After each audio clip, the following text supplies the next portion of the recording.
Welcome back, YCN Sports Talk. Jeremy Stout, Dave Collins, and we talked about the AFC, mostly the East with the Jets, Patriots. Now let's get into the AFC West. You mentioned them, the second best team probably in the AFC, the Oakland Raiders. Good win on Sunday, but are you concerned a little bit that they let the Panthers back in it? It was 24-7, I believe. They let the Panthers take the lead. Then they came back, showed some resiliency, and won the game, forcing a fumble at the end. Where do you stick the Raiders right now? Number 2. Okay, and a solid number 2, or is it a tight one? No, I stick him at a solid number 2. I think Cam Newton showed flashes of brilliance from last season, leading that comeback against the Panthers. Oakland has Buffalo at 4:05 in Oakland this Sunday. That's a game that'll be televised up here, so the Patriots fans, after their 1 o'clock blowout against Los Angeles, let's hope so, will be able to watch that game. Oakland, to me, is still a team that people have not really focused on because they've been bad for so long, but all of a sudden they're starting to make noise, and now it's December. And if they can beat Buffalo, I know Rex Ryan, the chalk talk and the newspapers and everything else, the media, I still think that Oakland, though, is a solid number 2 until the Patriots really stumble. And I don't see that happening. Right, and see, the thing about it, I see, and I agree with your point, is they're kind of forgotten and foregone conclusion that the Raiders used to be bad, and are they really good enough now? And it almost seems like the wave has crested too much, and now we're almost overrating the Raiders, or is that just me? Not you, but you know what I mean? It seems like you're right. No one talked about them for 6 games, and now the last 3 games, everyone's saying they're maybe the best team. I'll give them the solid number 2 simply because let's look at the AFC West. Raiders are 9-2, Kansas City 8-3, Denver 7-4, and what a great game that was on Sunday night. And San Diego sort of lurking in the background at 5-6 if the Chargers can put something together. So I will say this, that the Oakland Raiders are number 2, and that's not only because of the record of 9-2, but because of the division that they're playing in first. They still have to prove themselves because they'll have divisional games left. But right now, that's what makes them number 2. All right, let's go over to the NFC and talk about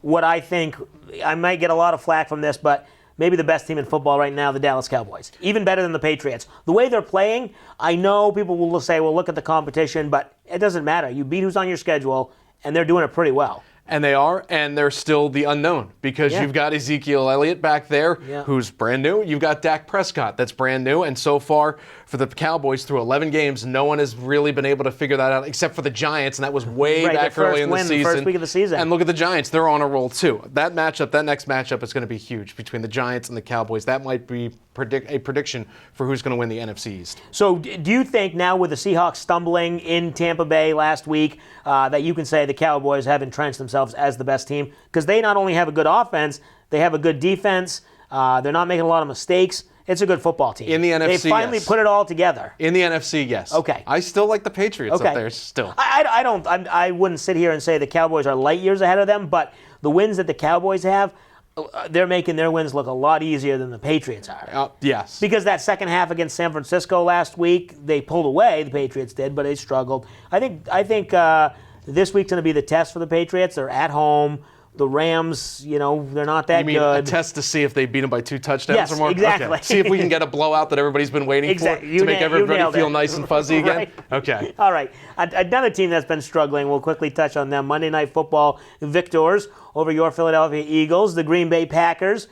They're still outside looking in on the playoffs, but did you get that feeling that maybe they're back? Aaron Rodgers looked pretty good, although it was low scoring.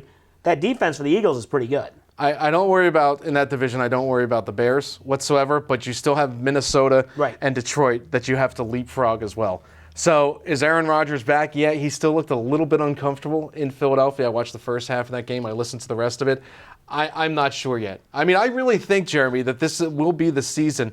We'll get to college football in a second, which is a total mess. Yeah. But this is something on New Year's Day, after you wake up, you're going to be entrenched in front of the TV, and if you don't have the Red Zone channel, find somebody that does, because you're going to need to watch those 1 o'clock and those 4 o'clock games. And it's going to that's exactly right what you mentioned. That final regular season weekend is January 1st, and then they'll have the college football January 2nd. But January 1st, Patriots go to play the Dolphins on the road. We knew what happened to them last year. And the NFL likes doing this. They like making it exciting at the end of the year, putting those divisional games. And real quick, I think that Dallas won't have to worry about anything on the last game of the season other than home field, and I think the Patriots the same way. The Raiders might still be fighting for the divisional crown, and also the Lions, Minnesota, and Green Bay might be fighting for that divisional crown. Yep. So besides home field advantage, the Patriots and the Raiders are going to be safe. And it'll be interesting to see what Belichick does. As we know last year, he didn't play for home field advantage. It may have bitten him. Yeah, thanks. That's why the Jets didn't get in. So we'll see if he plays hard through Week 17 this year. We're going to take one more break here, come back and talk college football, and we got this man all riled up, and we'll Penn see State. if we can keep it together for one more segment of college football. When we come back, you're watching YCN Sports Talk.